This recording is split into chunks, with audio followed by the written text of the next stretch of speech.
நண்பர்கள்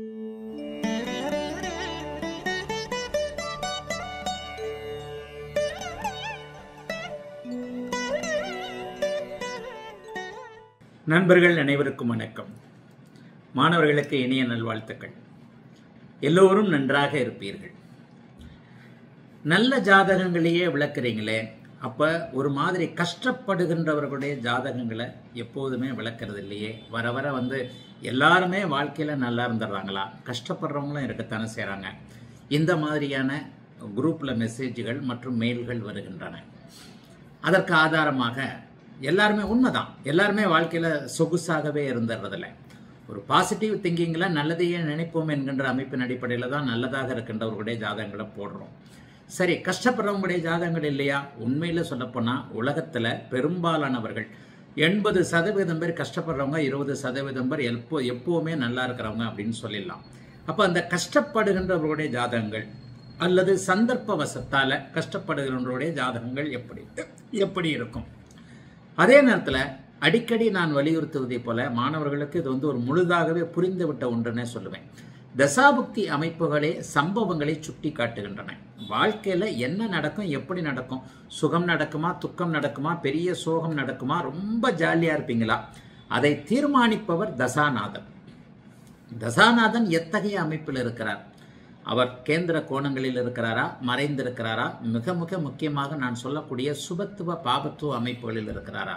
இந்த அமைப்புகள்ல தசாநாதன் எப்படி இருக்கிறார்? இந்த தசாநாதன் தரக்கூடிய இன்ப துன்பங்களை தாங்கக்கூடிய அமைப்பில் லக்னம் லக்னாதிபதி வலுவாக இருக்கிறதா? இதாங்க பேசிக். இதுதான் பேசிக்.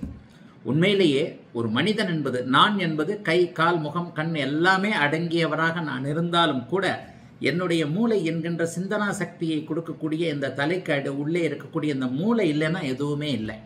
அப்ப லக்னம் லக்னாதிபதி வலு என்பதை ஒவ்வொரு வீடியோலையும் நான் சொல்லிக்கிட்டு வர்றேன்.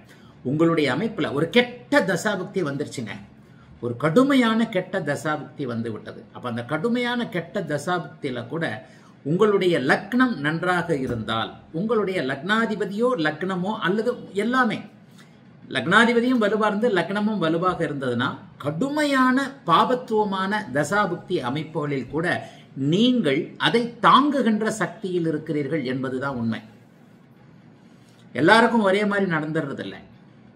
இப்போ இதுல கூட பாத்தீங்கன்னா அடிக்கடி நம்முடைய சார ஜோதிடர்கள் சொல்ற மாதிரி இந்த லக்னத்துல இந்த இடத்துல இந்த கிரகங்கள் இருந்தா அந்த 2 மணி நேரத்துல பிறக்கக்கூடிய அந்த குழந்தைகள் எல்லாத்துக்கும் அந்த அமைப்புகள் அதே மாதிரியான பலன்கள் வருமா அப்படின்னு கேட்டா, அதைத்தான் நம்முடைய சுபத்துவ பாபத்துவ அடுக்குகள்ல ஒளி தத்துவமாக ஒரு லக்னத்துல சனி இருக்கிறார். இப்ப லக்னத்துல சனி இருக்கின்ற ஜாதகத்தை போட போறேன்.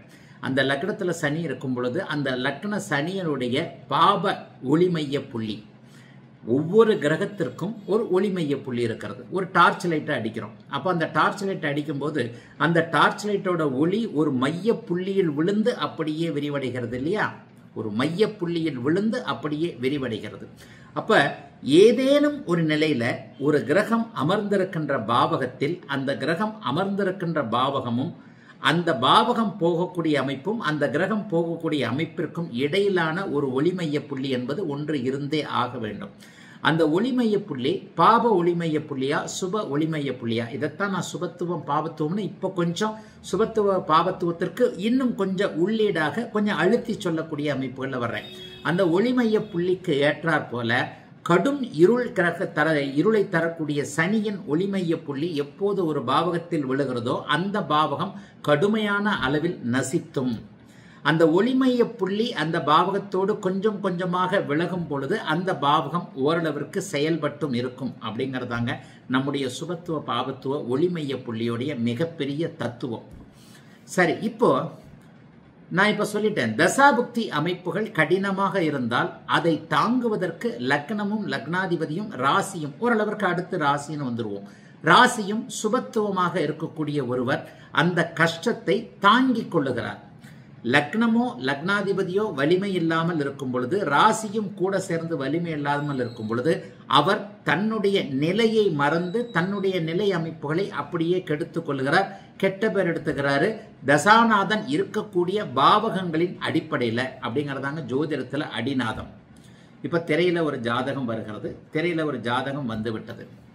ஜாதகர் 9/12/1998 மத்தியானம் 3:45 மணிக்கு சென்னையில் பிறந்திருக்கிறார். சென்னையில் பிறந்திருக்கின்ற இந்த ஜாதகர் மேஷ லக்னம், லக்னத்தில் சனி, 5ல் சந்திரன் ராகு, 6ல் செவ்வாய், 8ல் சூரியன் புதன், 9ல் சுக்கிரன், 11ல் குரு கேது. பிறக்கும் போது இவருக்கு கேது திசையில் 2 வருஷம் 8 மாதம் 6 நாள், 2 வருஷம் 8 மாதம் 6 நாள். இப்போது இவருக்கு சூரிய தசை நடக்குது. சூரிய தசையில் இப்போ இவருக்கு சனி புக்தி 21/6/2024 21/6/2024 ஆரம்பிச்சு ஒரு வருஷமா சூரிய தசையில் சனி புக்தி நடந்துகிட்டு இருக்கு. அடுத்த 3/6, அதாவது சூரிய தசையில் சனி புக்தி முடிஞ்சு ஒரு 18 நாள் ஆச்சு. ஒரு வருஷமா சூரிய தசையில் சனி புக்தி முடிஞ்சு இப்ப புதன் புக்தி போய்கிட்டு இருக்கு. புதன் புக்தி கடந்த 20 நாட்களுக்கு முன்பாக 3 ஜூன் 2025 இருந்து ஆரம்பம். இப்ப திரையில இந்த ஜாதகம் வருது பார்த்துட்டீங்களா? இந்த ஜாதகத்துல என்ன நடக்குதுன்னு பாருங்க. இப்போ நான் சொன்ன மாதிரி லக்னம் பாவத்துவமாக இருக்கிறது. லக்னாதிபதி 6ஆம் இடத்தில் இருக்கிறார். ஆனால் 6ஆம் இடத்தில் லக்னாதிபதி பொதுவாக பாவராக இருந்தால் 6ஆம் இடத்துல இருக்கிறது நல்லதுன்னு சொல்லியிருக்கிறேன். லக்னாதிபதி பாவராகி 6, 12 போன்ற இடங்களில் இருக்கும்போது லக்னாதிபதியுடைய பாவத்தன்மை, அதாவது அசுபத்தன்மைகள் லக்னத்தோடு நேரடியாக தொடர்பு கொள்ளாமல் மறைந்திருக்கும். செவ்வாய் 6ஆம் இடத்துல இருக்கிறத விட 12ஆம் இடத்துல இருந்தா நல்லது. 12ஆம் இடம் குருவின் வீடு, சுபத்துவ வீடு. இப்ப இந்த ஜாதகம் மேஷ லக்ன ஜாதகம். 6ஆம் இடத்தில் லக்னாதிபதி இருப்பது ஒரு நிலையில நல்லது. ஆனால் இந்த ஜாதகத்துல 8ஆம் இடத்தோடு அவர் பரிவர்த்தனை அடைகிறார். அப்ப 8ஆம் இடத்தோடு தான் அங்கே கான்டாக்ட் வந்துருச்சு. லக்னாதிபதி 8ல் மறைந்து 6ல் மறைந்து பரிவர்த்தனை அடைந்து 8ஆம் அதிபதியும் 6ஆம் அதிபதியும் பரிவர்த்தனை. என்னுடைய சுபத்துவ பாவத்துவ சில கோட்பாடுகள், சில சூட்சும அமைப்புகள்ல சனியோ செவ்வாயோ பாவராக இருக்கும் பொழுது மறைவு ஸ்தானங்களில் நட்பு வீடுகள்ல இருக்கிறது நல்லதுன்றதை எழுத்தாலும் எழுதியிருக்கிற நூற்றுக்கணக்கான வீடியோக்கள் போட்டிருக்கிறேன். உண்மையில் மேஷ லக்னத்திற்கு செவ்வாய் 12ல் இருப்பது பெரிய சோதனைகளை தராது. லக்னத்தில் இருப்பதை விட செவ்வாய் 12ல் இருப்பது நல்லது. ஏன்னா செவ்வாயினுடைய அவசர கொடுக்கைத்தனம், செவ்வாயுடைய முரட்டுத்தனம் போன்றவைகள் அங்கே 12ல் செவ்வாய் மறைந்து சுபரின் வீட்டில் நட்பு வீட்டில் இருப்பதால் மறைவாக இருக்கும். ஆனா இந்த இடத்துல அவர் 8ஆம் இடத்தோடு, இந்த ஜாதகத்தை பார்த்தீங்கன்னா அப்படியே தெரியுது, 8ஆம் இடத்தோடு பரிவர்த்தனை ஆகி இருப்பது லக்னாதிபதியாக அவர் செயல்படாமல் 8ஆம் அதிபதியாக அவர் செயல்படுவார் அப்படிங்கிறத காட்டுது. சரி, லக்னமாவது நல்லா இருக்கா? லக்னத்தை ஒரே நேரத்தில் எந்த ஒரு பாவகத்தையும் சனியும் செவ்வாயும் ஒரே நேரத்தில் தொடர்பு கொள்ளக்கூடாது.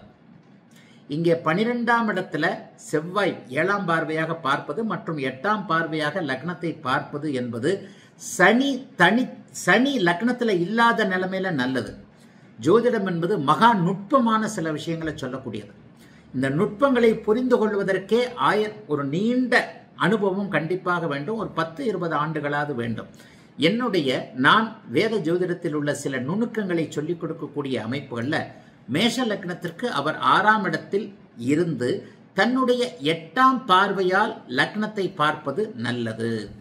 ஏன்னா ஏற்கனவே அவருடைய கெட்ட குணங்கள், முன்கோபம், கோபம், அவசர கொடுக்கைத்தனம் போன்றவைகளை லக்னத்தோடு தொடர்பு இல்லாம 6ஆம் இடத்துல இருந்தார்னா நல்லது. ஆனா இதுல ஒரு நுணுக்கத்தையும் ஆன்லைன் வகுப்புகள்ல சொல்லி கொடுத்திருக்கிறேன். என்ன நுணுக்கம்? எந்த ஒரு பாவகத்தோடும் ஒரே நேரத்தில் சனி செவ்வாய் தொடர்பு கொள்ளக்கூடாது. எந்த ஒரு கிரகத்தையும் ஒரே நேரத்தில் சனி செவ்வாய் தொடர்பு கொள்ளக்கூடாது. இந்த ஒட்டக்கூத்தன் பாட்டுக்கு இரட்டை தாழ்பால்னு கேட்டிருக்கிறீங்க இல்லையா? அந்த அமைப்புகளின் அடிப்படையில் இங்கே லக்னத்தில் சனி இருந்து லக்னத்தை செவ்வாய் 8ஆம் பார்வையாக பார்ப்பது இப்பொழுது நான் சொன்னதை போல ஒரே நேரத்தில் சனி செவ்வாய் இருவரும் தொடர்பு கொள்ளுகின்ற நிலைமை நல்லது அல்ல. ஆக ஜாதகர் மனம் சரி. அடுத்ததாக என்ன? லக்னம் கெட்டு போச்சு, லக்னாதிபதி ஒரு இடத்துல வலிமை இழந்து இருக்கிறார். இப்ப அதற்கடுத்து நம்ம ராசின்னு பார்க்கணும் இல்லையா? நம்ம இயக்குவது ராசியினுடைய தசாபுக்திகள் இல்லையா? இங்க பாருங்க, சந்திரனும் ராகுவும் இணைஞ்சிருக்கிறாங்க. சந்திரனும் ராகுவும் எத்தனை டிகிரியில் இணைஞ்சிருக்கிறாங்க? கிட்டத்தட்ட 6-7 டிகிரிக்குள்ள சந்திரனும் ராகுவும் இணைந்திருக்கிறார்கள். ஆக இணை துணை அமைப்புகள்னு சொல்லப்படக்கூடிய லக்னம், ராசி, லக்னாதிபதி ஆகிய மூன்றும் இந்த ஜாதகருக்கு பலவீனம் ஆகிவிட்டது. இதற்கடுத்து என்னன்னா, இந்த மாதிரியான ஜாதகர்கள் பலவீனம் ஆயிட்டாங்கன்னா தசாபுக்திகளாவது ஜாதகரை ஓரளவிற்கு தூக்கி நிறுத்த வேண்டும். இப்படியே இருக்கட்டுங்க. இப்படியே இருந்தாலும் கூட இந்த இடத்துல தசாபுக்திகள் நன்றாக வலிமையாக இருந்திருந்தே ஆனால் லக்னாதிபதி பலவீனம் ஆயிடுச்சுங்க. அப்ப தசாபுக்திகள் ஓரளவிற்கு கேந்திர கோணங்களில் அமர்ந்து, ஏன்னா தசை நடத்தும் கிரகம் எந்த பாவகத்தை இயக்குகிறது என்பது மிக மிக ஜோதிடத்தில் முக்கியம். அப்ப அந்த மாதிரியான பாவகத்தில் அவர்கள் இயக்கக்கூடிய அமைப்புகளை நீங்கள் பார்த்தீர்களேயானால் அதற்கப்புறம் என்ன நடக்குது அப்படிங்கறத நம்ம கெஸ் பண்ணிடலாம். இந்த மாதிரி ஜாதகம் லக்னாதிபதி பலவீனமான நிலைமையில கேந்திர கோணங்களை இயக்கக்கூடிய தசைகள் அடுத்தடுத்து வருமாயின் அந்த வயதிற்கேற்ற வகையில இந்த ஜாதகர் நல்ல பலன்களை அனுபவிப்பார் என்பது விதி. 6-8 பாவகங்களை தொடர்பு கொண்ட தசாபுக்தி அமைப்புகள் வருமாயின் அப்போது அந்தந்த பாவகங்களுக்கு ஏற்றாற் போல 6-8க்கு ஏற்றாற் போல வம்பு, வழக்கு, அசிங்கம், கேவலம், கடன், நோய், விபத்து போன்ற அமைப்புகளை அவர் அனுபவிப்பார் என்றது வேத ஜோதிட பாரம்பரிய ஜோதிட விதி.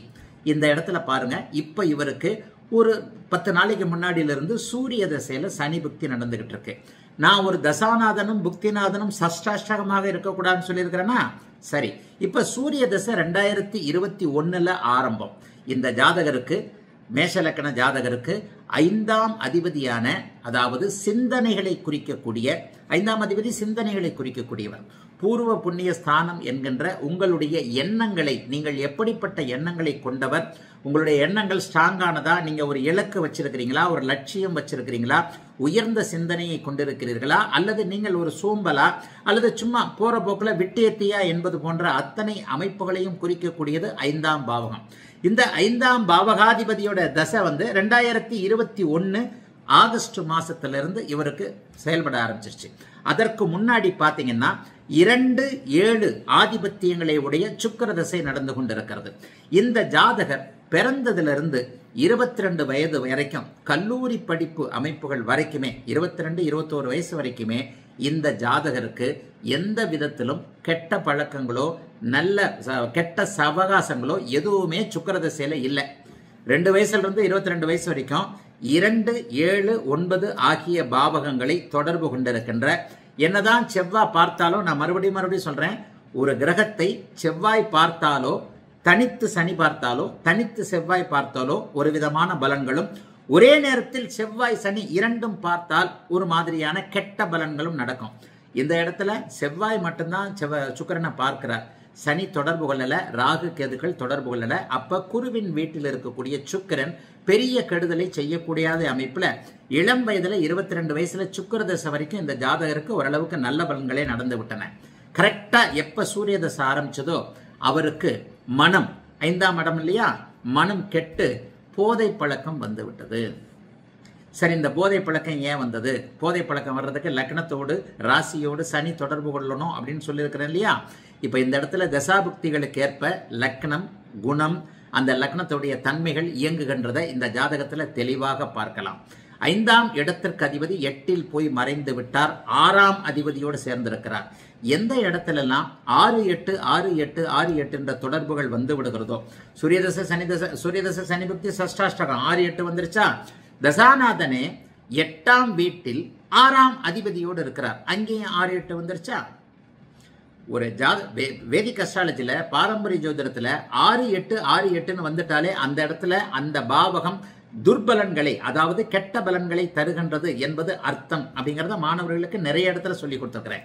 இந்த இடத்துல பாருங்க, 5ஆம் அதிபதியான சிந்தனைகளை குறிக்கக்கூடிய, நல்ல விஷயங்களை குறிக்கக்கூடிய சூரியன் இங்கே பலவீனமாகி 6ஆம் பாவகாதிபதியோடு 8ஆம் இடத்தில் போய் அமர்ந்திருக்கிறார். 6-8 கூடியவர்கள் பரிவர்த்தனையாயிருக்கிறாங்க. ஆக சூரிய தசை ஆரம்பிச்ச உடனேயே இந்த ஜாதகர் போதை பழக்கம் என்று சொல்லப்படக்கூடிய, அந்த போதை பழக்கத்திற்கு குடிப்பழக்கம் அல்ல, போதை பழக்கம் என்று சொல்லப்படக்கூடிய அமைப்புகளுக்கு அவர் கடுமையான அடிக்டா ஆயிட்டார். இந்த போதை பழக்கத்துல அவருக்கு ஒரு நோயும் வந்து விட்டது. ஊசியை மாற்றி போடுவதால் வரக்கூடிய ஒரு நோயும் இந்த ஜாதகருக்கு வந்துடுச்சு. நோய் இப்போது கட்டுக்குள்ள இருக்கிறது. போதை பழக்கம் வந்து விட்ட காரணத்தினாலேயே, ஏன் இப்ப இந்த இடத்துல லக்னாதிபதி சுபத்துவமாக இருந்து, லக்னம் சுபத்துவமாக இருந்தால் இந்த ஜாதகருக்கு மனதை சுத்தமாக மயக்கிவிட்ட போதை பழக்கம் வந்திருக்கார். தசாநாதனையும் லக்னம் லக்னாதிபதியவோ எப்படி கனெக்ட் பண்றது அப்படிங்கிறது இந்த இடத்துல தான். ஒருவேளை இந்த இடத்துல லக்னத்தை குரு பார்க்கிறார் என்று வைத்துக் கொள்வோம், 9ஆம் இடத்துல இருந்து குரு பார்க்கிறார்னு வச்சுக்கோம், போதை பழக்கம் வராது. ஆனால் தவறான சிந்தனைகளில் தவறான முடிவுகளின் அடிப்படையில் அவர் கடன் தொல்லைகளால் அவதிப்படுவார். 6ஆம் பாவகத்தோட கடன் தொல்லை, இந்த இடத்துல நோய் தொல்லை. ஏனென்றால் கடன் மனதை பாதிப்பது, நோய் உடலை பாதிப்பது. எப்போது கடன் வரும், எப்போது நோய் வரும், எப்போது வழக்கு வரும். இந்த இடத்துல லக்னாதிபதியும் 6ல் அமர்ந்து அங்கே கெட்டு போய் லக்னத்திலும் சனி அமர்ந்திருக்கின்ற காரணத்தினால் சூரிய தசை வந்தவுடனேயே, சூரிய தசை முழுக்க சுக்கிர தசையில நல்லா இருந்தவர் சூரிய தசையில போதை பழக்கத்தை கத்துக்கிட்டு அந்த போதை பழக்கத்தின் மூலமாக ஊசி மூலம் பரவக்கூடிய ஒரு நோய் அமைப்புகளும் வந்து இப்போது அவர் ட்ரீட்மெண்ட்ல இருக்கிறார். மனைவி டைவர்ஸ் கேஸ் போட்டிருக்கிறார், வழக்கு வந்துருச்சா. 6ஆம் பாவகம் நம்முடைய எண்ணங்கள் சிந்தனைகளே கட்டுப்பாட்டிற்கு அப்பால் போய், கட்டுப்பாடு இல்லாமல் போய் அந்த 6ஆம் பாவகம் முழுக்க முழுக்க செயல்பட்டு, ஒருவேளை லக்னம் இங்கே சுபத்துவமாக இருந்திருந்தால் இந்த ஜாதகர் கடன் தொல்லைகளால் அவதிப்பட்டிருப்பார்.